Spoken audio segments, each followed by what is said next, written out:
Welcome everyone to our webcast called Navigating Today's Job Market from a Recruiter's Perspective.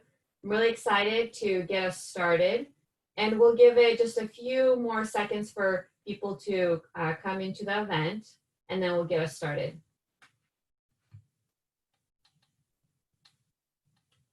All right, I think we can go ahead and get started. I saw the attendance just shot right up.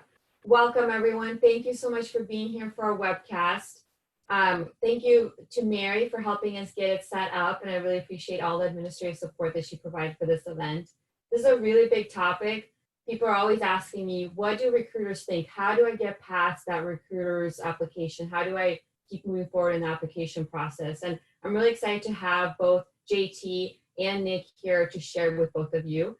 And I want to introduce myself really quickly as well. My name is Yuliya Dennis, and I'm the director for our Alumni Career Services at the OSU Alumni Association. I'm here for all of our alumni and can help with anything regarding job searching. If you have career questions, please reach out to me, and I'm always glad to help you out. Next, I'll have JT introduce himself, and then I'll have Nick introduce himself. Thank you, Yuliya. Jason Thomas, JT. I am the Associate Director of Talent Management for the OSU Foundation. So within my role, I'm responsible for all recruitment for the foundation, and as well as the OSU, the Alumni Association as well. So I'm really happy to be here and excited for the conversation. Thank you, JT. My name is Nick Poloni, and I'm a headhunter in the pharmaceutical biotech industry. And so I work both with, as you can imagine, massive pharma organizations all the way down to smaller ones, hundreds of people. And I really enjoy bringing the value to people and helping them understand, the process of start to finish, what makes you stand out, what companies look for, and really excited to share some stuff with you guys today. Wonderful. Thank you both, JT and Nick. And to let you know too, for the audience, we're going to have a series of poll questions. The responses are anonymous. It's going to be a very interactive session. We have the questions that you submitted prior to the event, but we also are going to have the Q&A open. So please put your questions into the chat, and I'll be moderating, and we'll be addressing those throughout the webcast. So what we'll do first is we'll start off with a poll question that Mary's going to launch. And this one is about your educational alumni status. We want to get to know you, find out who the audience is. So go ahead and respond. And we'll just take a few seconds here to check out the responses. And I'll read those off once I see where it looks like we're at almost 70% voted. Wonderful. Okay, well, I'll go ahead and read off the ones that I see the most common. So it looks like just graduated. So 2019, 2020, about 30% of you. And then about 20% of you are students. And then about 25% have graduated 16 years or older. That's awesome. Welcome, everyone. And then what we're going to do next is have JT give us some tips on things that he sees work well from a recruiter's perspective, and then we'll have Nick share his tips as well. Thank you, Yuliya. Before I get into those tips, just a couple of things that I've noticed, kind of major lessons as we've, dealing with this crisis that we're in.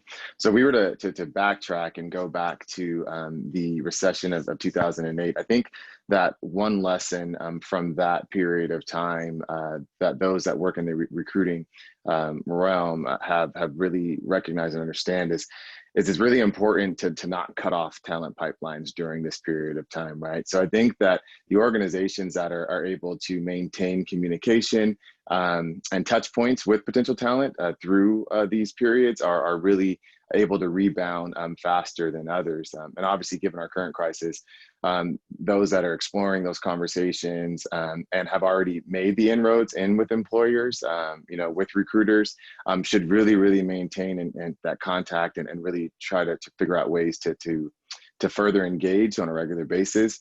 I'd also say, I think second, another lesson learned is that really many industries right now are currently experiencing and will experience an increased demand for their goods and services because of this crisis, right? So let's think about employment opportunities within the healthcare realm.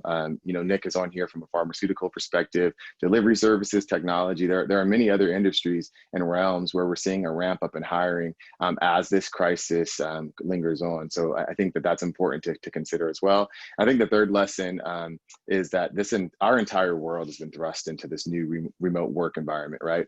It's new. The new business practices are being adopted, and I think they're going to be sustained, and it's going to become a new reality. So I think that as new businesses, business models, new employment opportunities continue to emerge through this crisis, I think that those that are innovative in nature will be able to navigate and succeed during this period of time. So to the tips. First, I think it's extremely important. My first tip would be to really identify and steward your current connections, right? A lot of people. You have relationships with mentors, with advisors, those who have just graduated, roommates, friends, parents, classmates, right? And these individuals can provide guidance, inroads into to organizations as you pursue your career goals, and they may be able to help you find your next position. So I think really identifying and really stewarding those current connections is extremely important. The second point I would say is probably I have a book, Yuliya knows this, that I love, Bob Bodine, is The Power of Who. I think really identifying and cultivating new connections is also extremely important, right? And those connections can be industry thought leaders, organizational sponsors, and really as you kind of go through that process, I think it's extremely important to determine the roles that you would want these individuals to fulfill within your Who network, right? Within the Power of Who, and then what can you do to really strengthen those relationships with those individuals as you continue to identify, define, and to cultivate these new connections. Third, I think that now is a great time to spend some time updating your brand, right? What is your LinkedIn, your Twitter, your Instagram? I know folks use Snapchat. I typically don't. I'm not that good when it comes to social media. But whatever social media platforms that you're using, like what does it say about you? Does it reinforce your brand? Does it reinforce your desired brand, your values? I think now is a great time to be able to spend time into making sure that there's a connection between what you value and what is out there from a social media perspective. Social media profiles will definitely play a role as recruiters and hiring managers actively seek out and look to source jobs, right? And I think that what your brand says about you will definitely increase the likelihood that we as recruiters will contact you and reach out to you. I think with that being said too, I think one important piece about the social media component of things is you're the profession in which you're trying to navigate into really is going to define your social media expectations, right? So the industry, the culture of the organization, all of that is going to really define the social media expectations and your social media expectations. So I think that that's extremely important. I think during this period of time, one of the pieces I would say, and Yuliya mentioned this, career service offices and professionals like Yuliya are still maintaining their services, their workshops, assessments, coaching. So I think that really utilizing those opportunities, I think, is extremely important during this period of time. And then lastly, I would say, I'm going to use a Will Smith quote. He says that if you stay ready, you don't ever really need to get ready, right? And so I think that staying ready is extremely important. Using this period of time to research and understand employment and industry trends, and then fields that you're interested in. I think that now is the time to take the deeper dive into those periods so that you can stay ready. I think being in the know will put you in a situation that may lead to some unexpected opportunities. And I think that as you continue to focus on these pieces and staying ready, it's going to position you to be in a spot to allow you to enter back into the workforce or change from a career perspective. It's going to allow you those opportunities to do that. So, I guess I would say kind of on that tail end, just really stay ready, be focused, and really utilize this time to really take a deeper dive into to who you are and what's your brand from a LinkedIn perspective, from a Twitter perspective, right? What is it saying about you? Because we look as recruiters, we're looking for that information to make sure that your skills, your values align with what our needs are, and that they align with our values as well. Wonderful. Well, oh, sorry about that. Well, JT, that was impressive in terms of the 5 tips. And I will echo. I don't want to go too much into echoing what JT said, but the networking, huge. Whether it's somebody from your university, whether it's somebody from the industry, you could network with somebody today now, and in 5-10 years, they could be your hiring manager. And so you always want to be there. And like he said, you want to be ready. But I'll dig into mine, which aren't necessarily as in depth, but I do feel like they have some value to people. Is when you're looking at a job description, that's where you start. Is you're creating your resume, and you're looking at job descriptions. First 2 things you do, and so you sit there and you're like, okay, is my resume good? You know, this job description, is it something I want to do? How do they correlate? How does my background correlate that to them? And how do I stand out? Because there's so many resumes we look at, and it's not necessarily about making the resume fancy, although I mean to an extent, but you don't want to go and throw a bunch of unnecessary things on there. But when you're looking at just your resume and you're looking at just the job, there's going to be patterns in the job description. There's going to be keywords that you notice, not like there and or but maybe if it's in my industry within pharma, maybe it's the therapeutic area. Maybe it's that they want, somebody who is maybe a strategic marketer that's repetitive over and over. So you take those patterns from the job description, apply them to your resume. Maybe it's keywords that you notice often that aren't necessarily in other job descriptions that you look. So that would be the number one that I would say to stand out just from a resume perspective.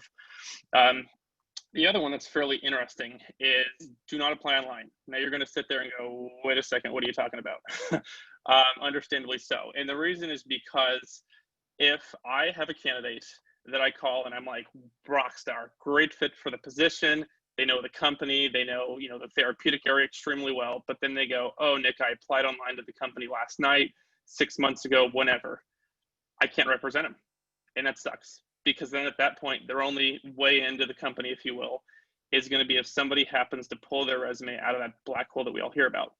Now, what I would suggest doing prior to that, and this kind of goes into one of my other points, and into JT's point as well, is network. Utilize LinkedIn to find who A, the hiring manager may be, or B, at least in HR. And that's going to be your way in. You're going to stand out a lot more.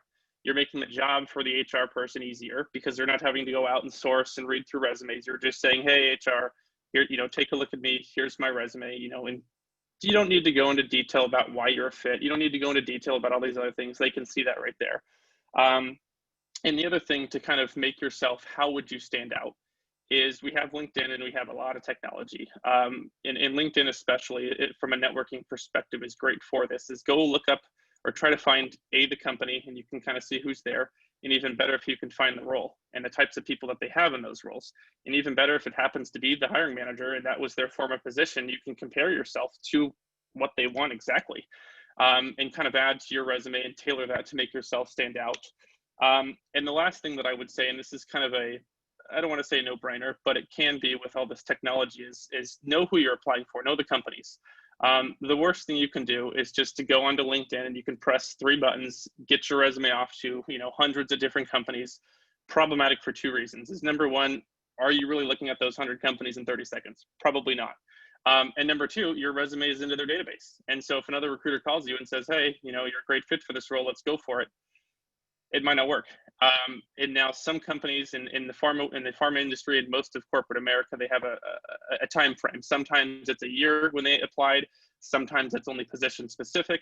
But I give my candidates and tell them, think about the worst case scenario. It's you apply for one position, you're out of the whole company from that perspective, and then it's for a year. And then if you get lucky and it happens to be 6 months, or maybe it's position specific, then you've got something going. Now, if you can't find the hiring manager, you can't find anything on HR, you can't find anything on the internet, which is tough, but it's possible. Then your last resort obviously is to apply online. It's better than just sitting out and not doing anything. So those are my 3 tips, or 5 tips, pardon me. And I would echo a lot of what JT said without repeating it. Network.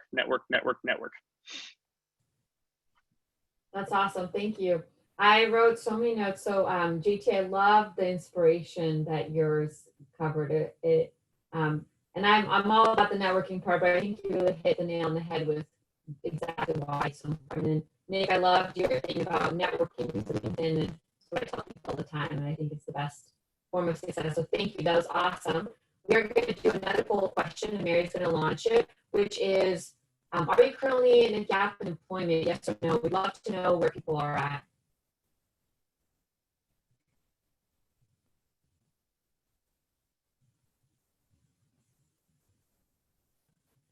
All right, and it looks like we have no for about 63% of people, and then 37% yes. So I think this webinar is going to be covering everybody. So really, really good to know that. And then the next thing I want to do is we had some questions submitted, and one is just a broad insight into what do recruiters look for when they're evaluating a candidate. And so I'm going to have JT answer and then Nick for this one. Thanks again, Yuliya. I'd echo, similar to what Nick said. I'll use a different term. I don't like the word fit. I like the word thrive. So, as I'm going through a resume, as I'm having conversations through the networking process with individuals, I'm really looking for individuals that can thrive within our culture of our organization, that can thrive within the culture of Oregon State, the university, and Corvallis as a whole, right? I'm really looking for kind of the telltale signs that an individual can step into an organization, and ultimately thrive and be successful, right?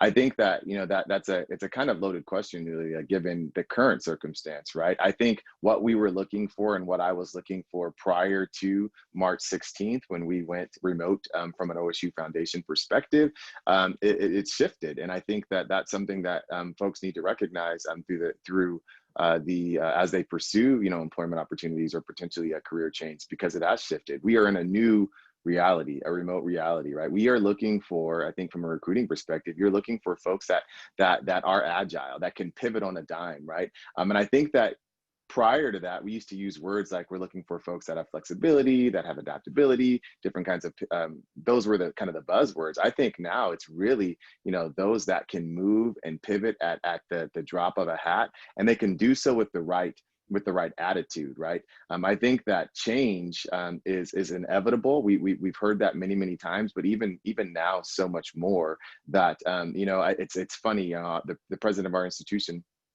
we had a call with him about a month ago, and he said, it's 12/17. It could change at 12/18, right? That's the reality of what we're dealing with right now. So I think that, that's one of the things that I'm looking for in conversations, and looking through resumes and having conversations with folks, is really looking for those folks that can be agile given the remote environment that we're in, because things are constantly shifting and changing, and you have to have a comfort level with gray. That's the reality at this point. If you are a black and white individual, you could struggle, because nothing is black and white right now. Everything is gray. And so that's one of the pieces that I'm looking for in conversations that I'm having with potential talent.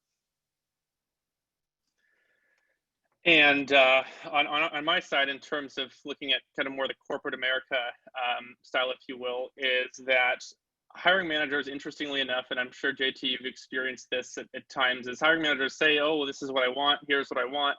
And on my side, we start the search and look at the market and look at who's out there, who's ready to move, because timing is everything. Sometimes you have a batch of 10 candidates that might have been open to move prior to COVID, and now they're saying, nope, I've got family, I've got kids in school. So timing is huge too. And when you look at a role, you've got your job description, and under that, you've got your qualifications, XYZ amount of this and that.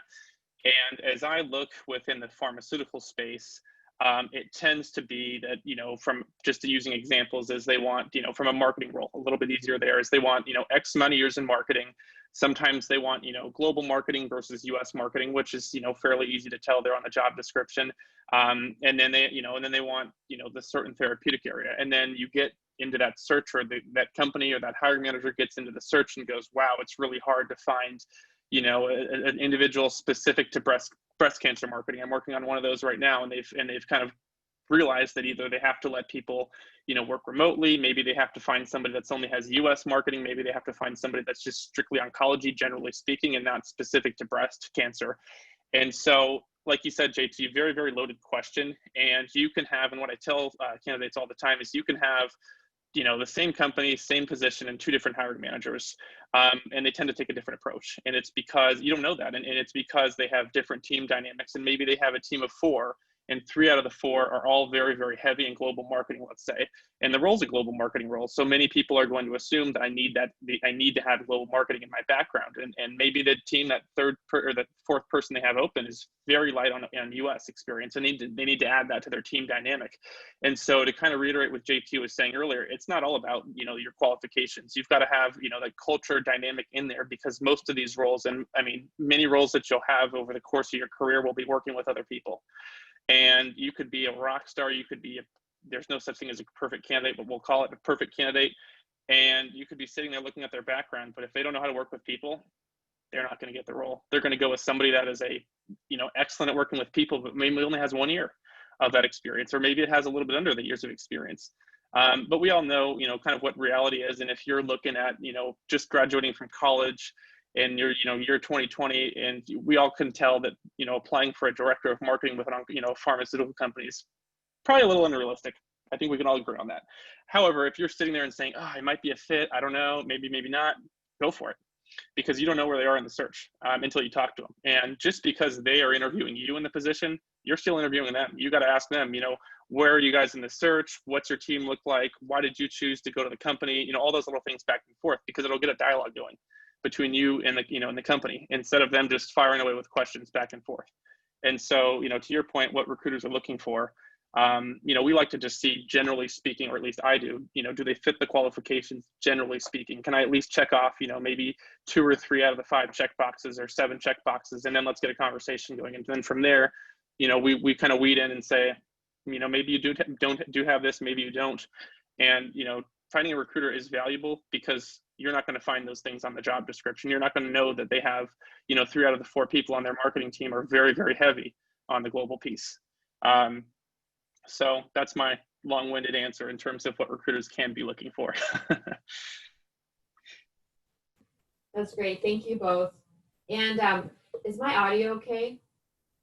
Okay, wonderful. Thank you both. I love, the point of the attitude, and careers are dynamic these days. That's the nature of what we're dealing with here. And I think that's a really good point. Thank you. We're going to do our next poll question, and it's specifically for those who said yes, they're currently in a gap in employment. We'd love to know how long, and also you can select currently employed but looking for new opportunities. It's going to help us to answer the questions. So we'll give a few seconds for that. Fantastic. And then don't be shy. Do ask the questions in the Q&A as well if you have a specific request for the presenters.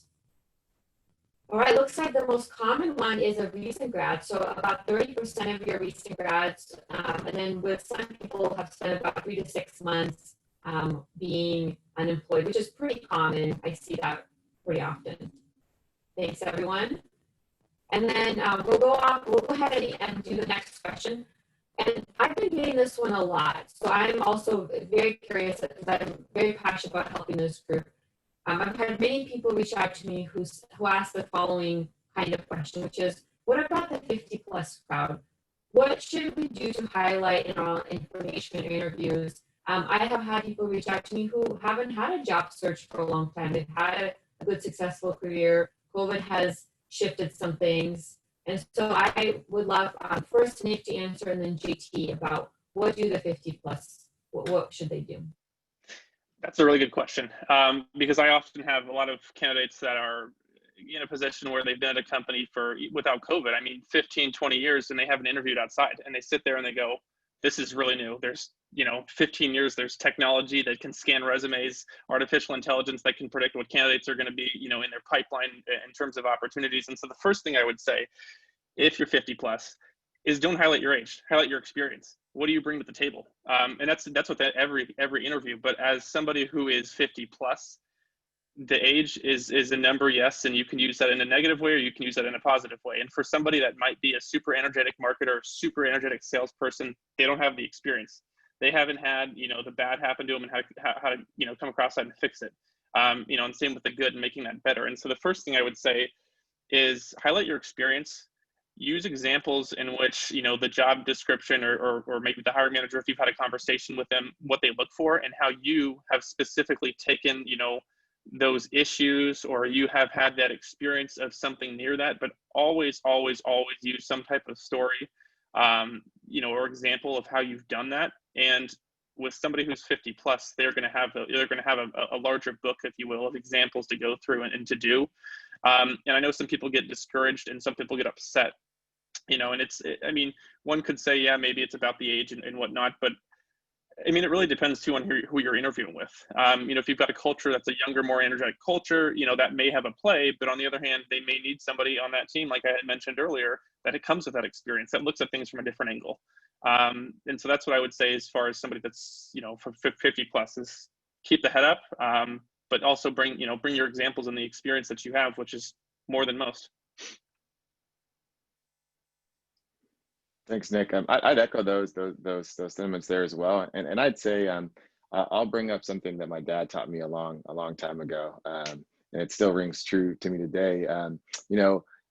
You don't probably want to work for an organization that doesn't value the experience that you have being 50 plus, right? The amount of time that you put in with your career. You got to think about that. I always go back to really aligning your values with an organization's values, right? One of the things I love about the OSU Foundation, the diversity and the generational diversity within our organization is phenomenal. We have folks that have been within the organization for 20 years, all the way down to less than 6 months, right? And so there's a diversity within that generation, from a generational perspective, that I think makes us who we are. I think that as you go through the process, similar to what Nick said, I think really highlighting your experience, I think is key. But I also would I would also say to not be to not be ashamed of the experience that you have, right? Again, I think that there's a need for that generational diversity within organizations. I think the maturity, the experience, the wealth of kind of going through the ringer, the highs, the lows. I think that those are the things that need to be highlighted, right? As you kind of go through the process. But again, at the end of the day, we're looking for candidates that can thrive within our environment, within our culture. And so I think that being able to highlight your experience and making sure that it does mesh with, and you can thrive within our environment, I think is extremely important. I've had a number of conversations with folks that have, a good number of experience within a different profession, within our current profession, and that are looking to potentially transition. And we talk about their experience and the wealth of knowledge that they have, is deep. And I think being able to play upon that and to speak to that, I think it's extremely important. Another piece to that too, is I think that you have to recognize, and I think Nick, you kind of alluded to this, you have to recognize the position in which you're trying to potentially apply for as well, right? I've seen a number of folks, I've had conversations to where folks see a position online, they reach out, we have a conversation, they're coming in with 25 years of management experience and it's an entry-level position. Well, your qualifications at that point are above and beyond what we're looking for within this position. So I think that, again, making sure that what you're seeking is in alignment with, what an organization is seeking from a position perspective, I think that that's extremely important as well. But again, I think that I go back to that point. You want to work with an organization that values the experience, the diversity of the experience, the generational diversity that you may bring to the table. That's the type of organization that I would want to be a part of. And so as I go through that process and I'm having, informational interviews, I'm trying to take a deeper dive into Nick's earlier point, interviewing the potential organization to make sure that this is a place that where my values align with their values. Thank you both for answering that. And what I'd like to do is actually do all the rest of our 3 poll questions and just give them one at a time. Our next one is about COVID. Were you laid off due to COVID? And we'd love to know if the answer is yes for you. All right, so looking like about only about 15% were laid off due to COVID. And I would say that's pretty consistent with what I've seen. And then the next question is, are you considering moving to a new industry or profession?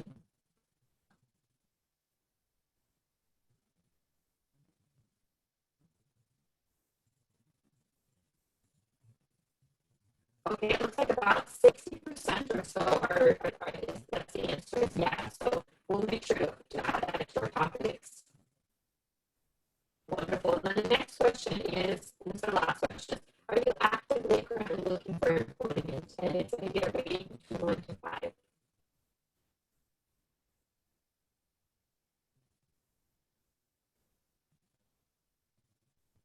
Okay, so very answer, you should be very active, about 25%, and then multiple times a week is about 30%.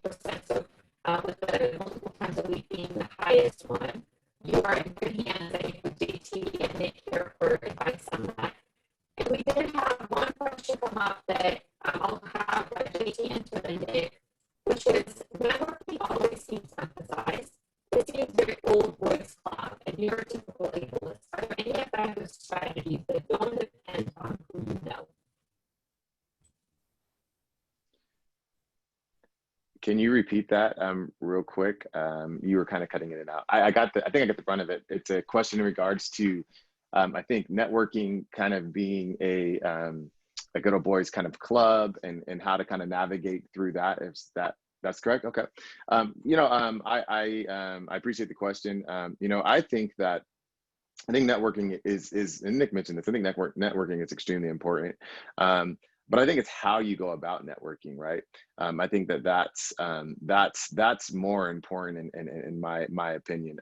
My background, I came from the coaching realm. So I was part of coaching Division I athletics and very similar. It's who it's a coach will bring in a complete staff, right? It's just kind of, that's, I guess you would say, the nature of the business, right? But through that my experience, through that work, I've definitely recognized that how you go about networking and how you go about kind of breaking down those walls, I think it's extremely, extremely important. I mentioned I think one of my points of, that the power of who, right? I think oftentimes we think about it's who that's more important, right? You've heard that saying. Like, I honestly really believe that from a networking perspective, it's more important about who knows you, right? And so really building a plan in place as you network to make sure that you are defining and identifying and cultivating like new sponsors, right? New folks that are going to have your interests at hand and have your back kind of as you navigate, whether it's within an organization or within an industry. I think that's extremely important, right? To kind of get your way in so that you can get in front of people and that people can actually know of you, right? I have conversations with people all the time, potential talent, and because they've reached out and we've begun to network and we've built a relationship, when a position comes up, I automatically think, oh, Nick might be interested in this. So I reach out to Nick and see, hey, Nick, are you interested in this particular position? How you been? We catch up and different components from that. And so it's really kind of being known, I think,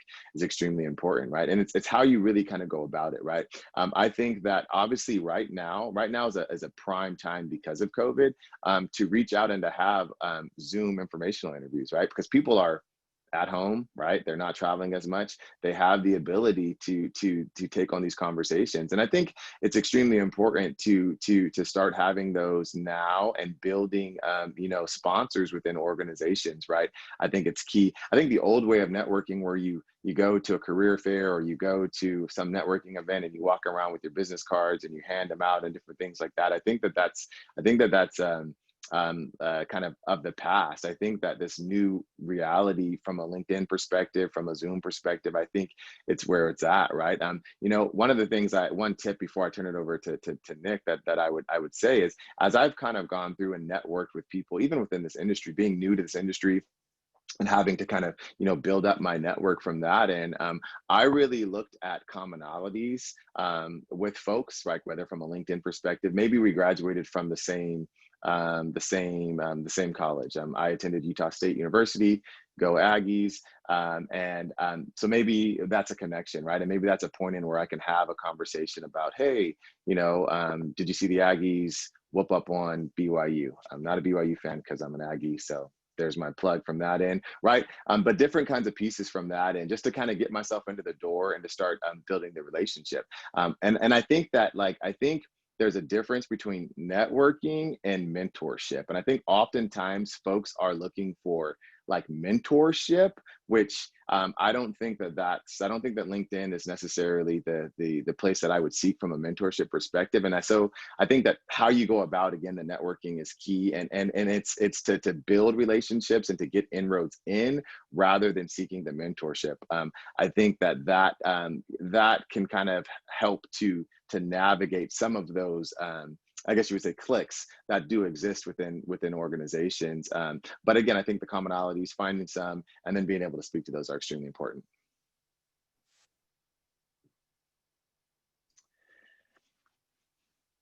Yuliya, were you going to go? Yes. And can you hear me okay? Sorry, my audio is not doing well. So I typed the current question into, and JT, I'd want you to elaborate a little bit more, because the person really wanted to know, so it seems like networking is very old boys club, neurotypical ableist.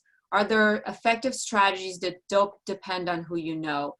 My perspective, and I would really love whoever asked that question, it's anonymous, I don't know, but please reach out to me and I can help you work through whatever kind of job search struggles you're dealing with. But my perspective is it's so much about who you know that is the go-to strategy that's successful. But JT, I'd love to know if you can think of strategies that don't depend on who you know. And then I'll have Nick answer. Yeah, I mean, I think that, I would agree. I think who you know, I think is important, right? But I think that, some of the things that I would say, even utilizing LinkedIn, for example, right? Follow the thought leaders within an industry, right? Follow the thought leaders within an organization, and start to kind of be in the know in regards to what's kind of going on. I think that that's key, because then you can reach out. I've had a number of folks reach out and comment on A, B, and C, something that I posted, right? And they were super knowledgeable about that, and it intrigued me. And so then I reached out to them, and we had a further conversation, and we built a relationship, and we continue to kind of network and kind of go from that. And so I think that's key, and knowing and understanding the industry, and using that as an advantage to somewhat kind of get in, right? And kind of being in the know. I think that's extremely important, right? And I also think that, and Nick, I'd like you to elaborate on this as well. But I mean, in regards to looking for candidates from a LinkedIn perspective, right? There's certain things that we're looking for, right?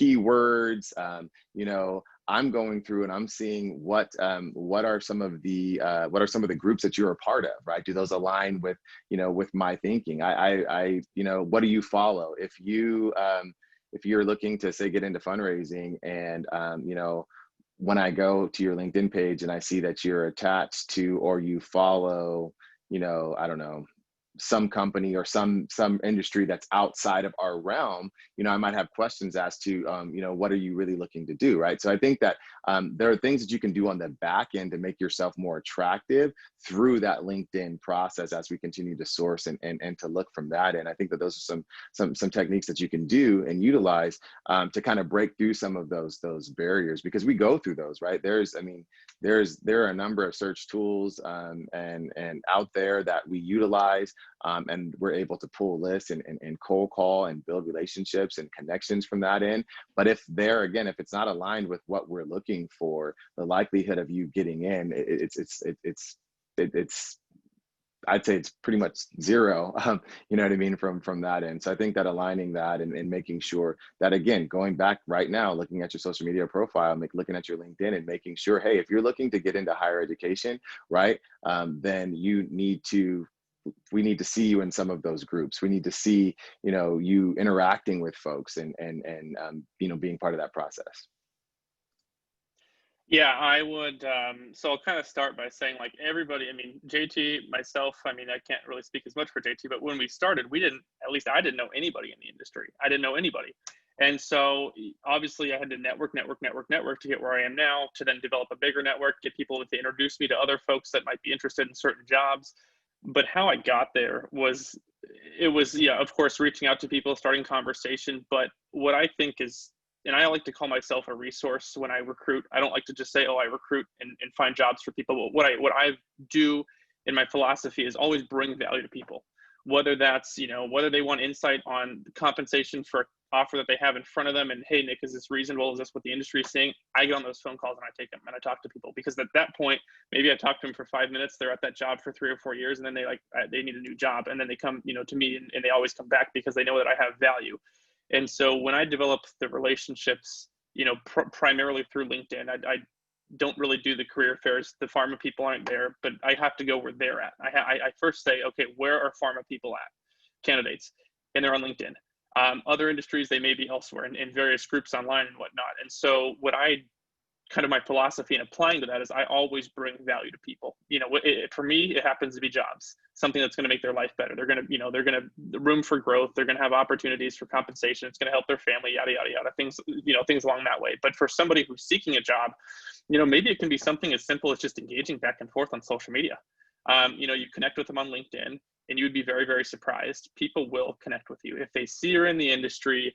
If they, even if you're just connecting with them, as long as you're not a robot and you're in, your social media doesn't look like, we've all seen it, something, that doesn't look like a legitimate person, people will, for the most part, connect with you. You connect with 10 people, I would say at least 9 of them are going to connect with you, maybe even 10, at least in the industry that I'm in. And I know some industries aren't as strong social media wise. Like, for example, I've got a banking team in my office. The banking team doesn't utilize, social media as much. They utilize it, but it's not as much. But I would say, start where your industry is at, find that, whether it's LinkedIn, and then add value from there.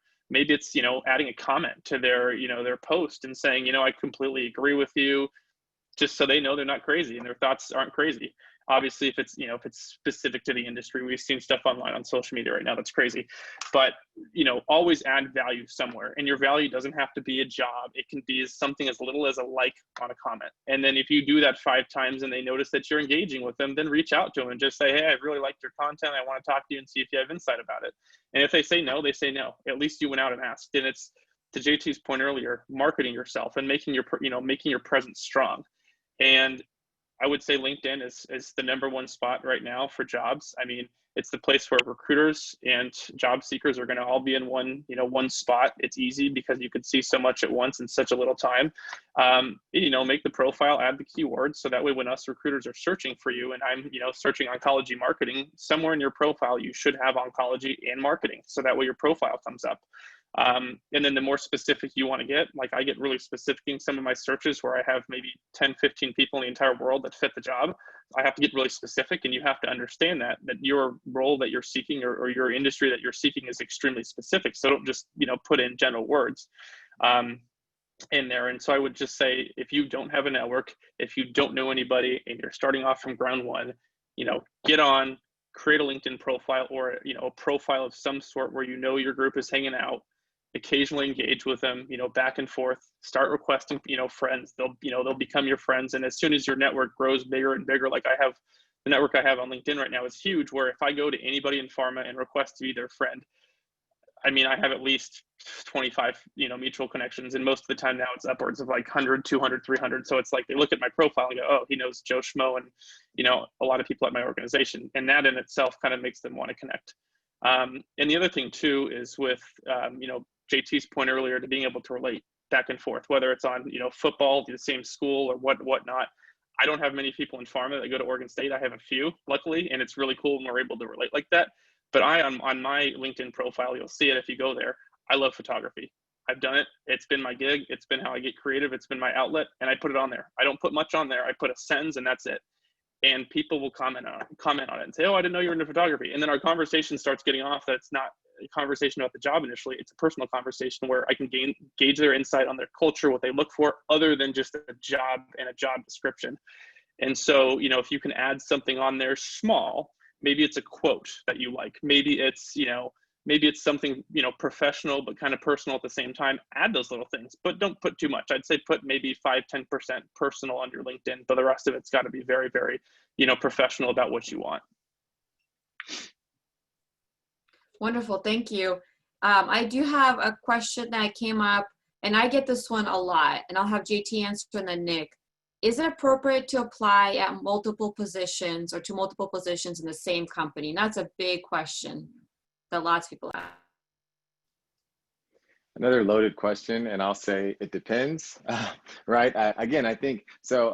I have young kids. I have 3 kids, and because I have young kids, I'm somewhat in the know in what kind of goes on from a video game perspective. I don't play, but because I'm a grown man and I don't play, but not that it's wrong that if you play video games from that end. But anyways, so Madden just came out 21, right? And so my kids playing and different things from that. And there's this saying in Madden, it's like you have to know your personnel, right?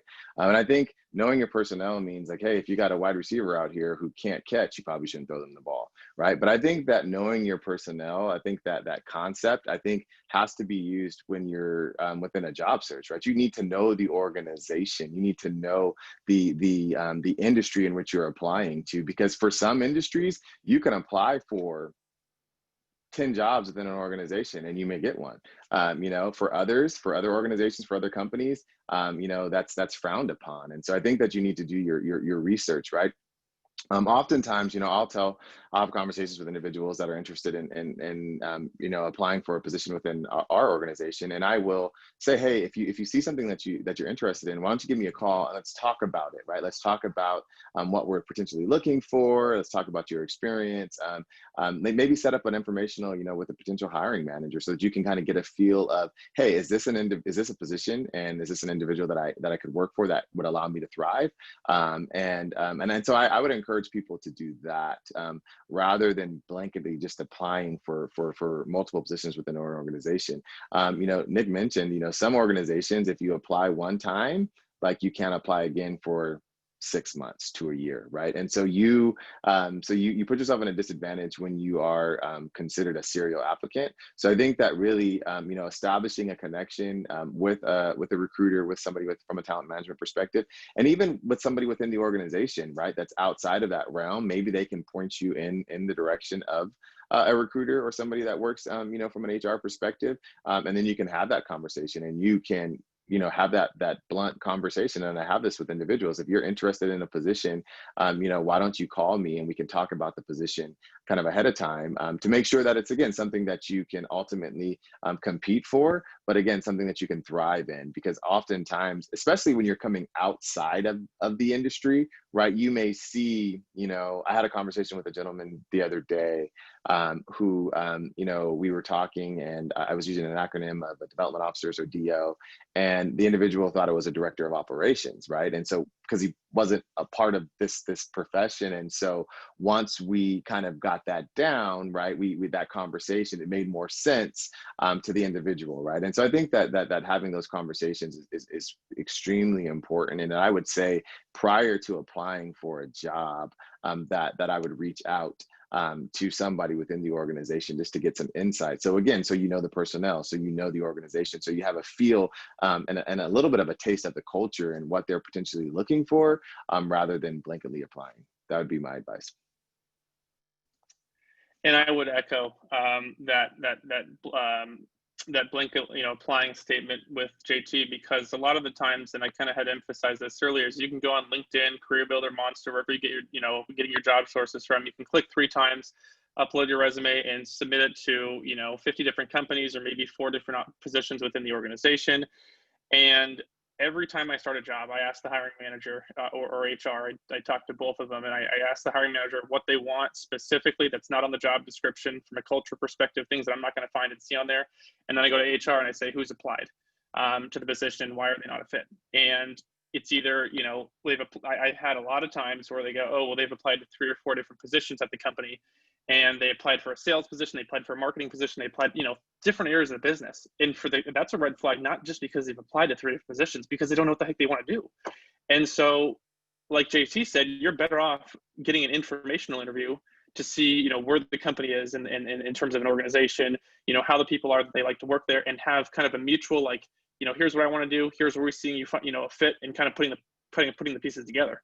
And how many other candidates are doing that out of 1,000? Maybe 5, max, maybe 5 max. And so they know your name, they've had a conversation with you, and maybe this role's not right with this hiring manager, but the HR person is going to say, we need to get this person in our organization because their culture is great, which you can't find, and they can't look at that with AI or artificial intelligence. They can't screen that out. They're going to find a position for you. And similar to what JT said, when that position opens up, you're going to be one of the first to call. Now, on the flip side too, if you're looking at, let's say, 5 different marketing positions and they're all fairly similar, I always say, if you're going to apply online, I really recommend you don't do that. But if that's your last resort, do not go apply for more than 2 positions, even if it's 2 marketing positions that are very, very similar, because it's going to show some sort of, I don't know if desperation is the right word, but it's not going to rub off great for the company. I work with companies that are 40,000 people that work there, and you can only imagine how many applicants they have. And they have their HR department is big, but it's not more than 10, 15 people. And usually it's 5 on a team that handle maybe all the marketing positions. So they're talking all the time. They're looking at resumes all the time. They're sharing stuff back and forth all the time. And a lot of the times I'll be on the calls with them. We'll be on a group call and they'll, throw names out and they'll go, oh yeah, he applied to this, 3 different times. And it's kind of like one of those, like JT said, the serial applicants. And it's weird because what'll happen is I'm looking at them and I'm like, okay, their background's really good. They've worked at great companies. And then I go to try to submit them in the company and it's just like, they agree with that, but they're just like, something weird is happening. We want to keep seeing what else we can get in. They'll get more candidate flow. And then eventually that they're going to find, this person and this person here that doesn't serial apply. This person over here, their backgrounds are really similar, but they're just like, they have this kind of like hesitation where they're like, okay, we're going to go with this person just because, simply because they haven't applied. That's probably not the only reason, but it's another one of their reasons to kind of push this person out the door that's applied a lot of the times. And so, like I said earlier, if you can maybe apply to 1 or 2, but reach out to the hiring manager, reach out to HR, make their job easy. Say, hey, look who I am. I'm interested in your job. I'm a marketer. I've got, 10 years of marketing. I've launched different compounds in the oncology space or the biotechnology space. They're going to go, okay, you're a marketer. You fit the basic qualifications. You're reaching out to us. Let's at least have a conversation. And then once you get them on the phone and have that conversation and have that interview, it's up to you to then, reel the fish in, as I like to say. I'm giving you the bait. I'm getting you in there. It's up to you to reel the fish in and to say, hey, here's why I'm a fit for your organization. And then at that point, they put you along with the team, put you in front of the team. Your interviews progress so much and further. But yeah, I would say definitely do not apply or apply to multiple positions. It's you're probably better off applying online to just one than to do that with 15 different positions. Hey, Yuliya, could I add something to that too? Definitely. Nick, I think you made a great point, right? So I would also say, I think it's important to respect the process, right? Because again, you don't understand the dynamics within an organization in regards to a hiring manager, their style, what they need to within an employee to be successful and to thrive. And so really respecting the process and those that are within and have some insight into that, I think it's important, and that can be gained in a conversation, right? I think another piece of respecting that process is, if you go about things the right way, we may decide, hey, this is a great opportunity for you to apply for this position. And you may go through the process and not get it, but in the back of my head, I know that I have B position opening up, and I think that this individual would be phenomenal in that. And right, because you've applied one time and you went through the process and you respected the process, right, we're able to potentially, move you into another search or introduce you to another manager. And so I think that's key.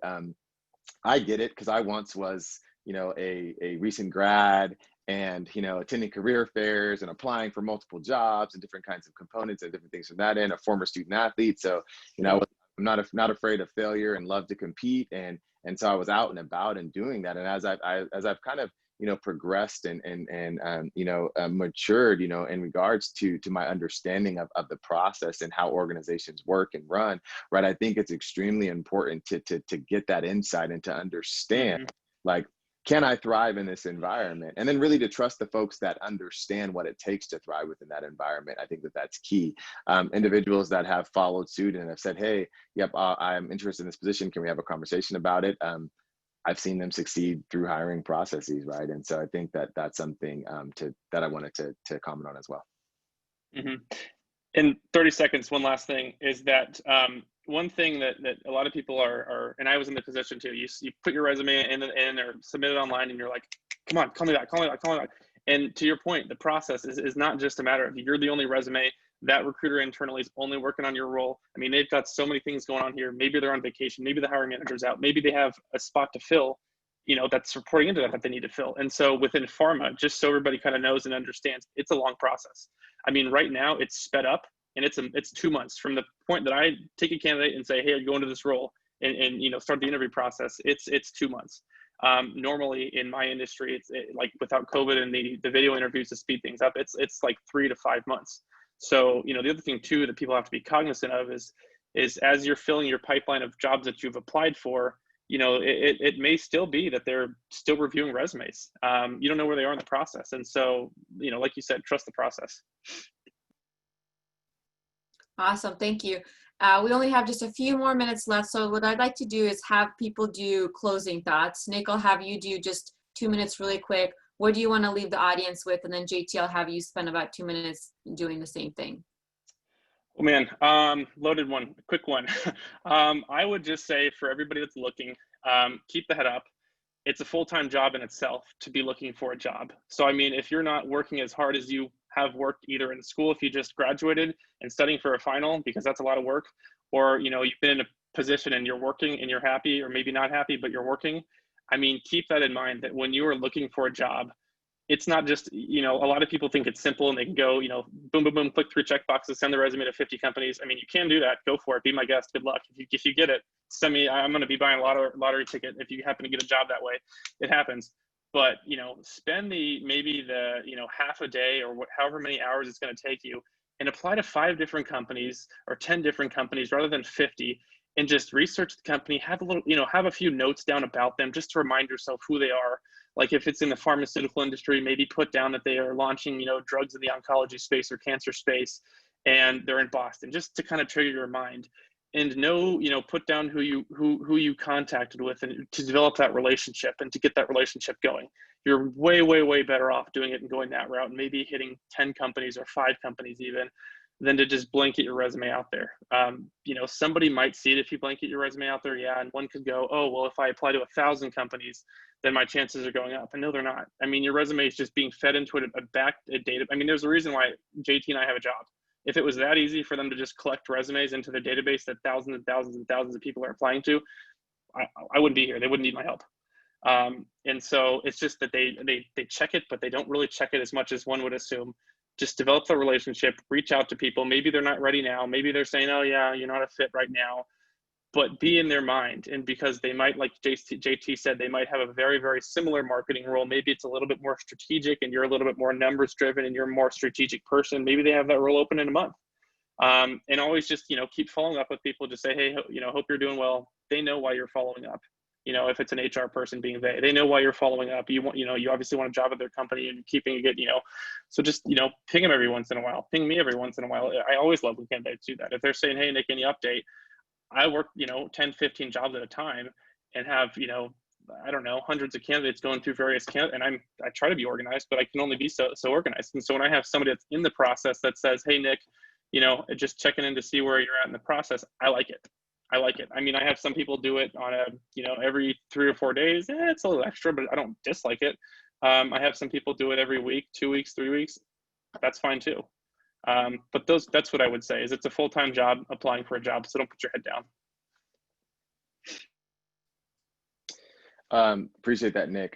So I mentioned earlier that I'm a former student athlete, right? And I can still consider myself a pretty good athlete, even though I'm a former student athlete. But one of the things I learned about being a student athlete, I participated in football, and one of the things I didn't just arrive, right? Like I worked hard. I played wide receiver. I played defensive back in high school and through elementary school and middle school and different components from that end. And one of the things that I did on a constant basis is I continued to backpedal, right? I continued to learn how to run routes. I continued to put in the work, right? I continued to invest in perfecting my skill set so that when an opportunity came, I was ready.